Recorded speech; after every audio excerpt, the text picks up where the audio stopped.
ఈ తెలంగాణ రాష్ట్రంలో బడ్జెట్ లో జమ అవుతున్నటువంటి ప్రతి పైసలో 56.33% మేము వాటా సార్. మేము జమ చేస్తున్నటువంటి సొమ్ము ఒకసారి చూస్తే సార్ 2014-15లో సార్ మేము ఈ రాష్ట్ర ఖజానాకు ఒక్క రోజుకి 157 రూపాయలు సార్, ఒక్క రోజుకు 157 రూపాయలు బీసీలకు జమ చేసినాం సార్ ఒక్కొక్కరం. కానీ 2014-15లో బీసీలకు ఈ ప్రభుత్వం ఇచ్చింది ₹1 సార్. ఒక రోజు ₹1.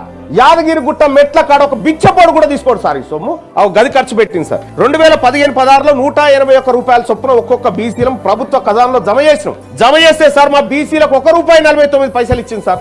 ₹4, ₹2 ఒక్కొక్క రోజుకు ₹3 మా బీసీలకు ఈ ప్రభుత్వం ఖర్చు పెడతా ఉంటే ఈ ప్రభుత్వం మా బీసీల దగ్గర ఒక్కొక్క రోజుకు వసూలు చేస్తుంది 234, 204, 272, 181. మేము పన్నులు కట్టడానికి ఉన్నామా సార్? ఇక్కడ తెలంగాణ రాష్ట్రంలో మేము పన్నులు కట్టడం కేవలం ప్రభుత్వాన్ని నడిపించడానికి పన్నులు కట్టేటువంటి బానిసలమా మేమంతా?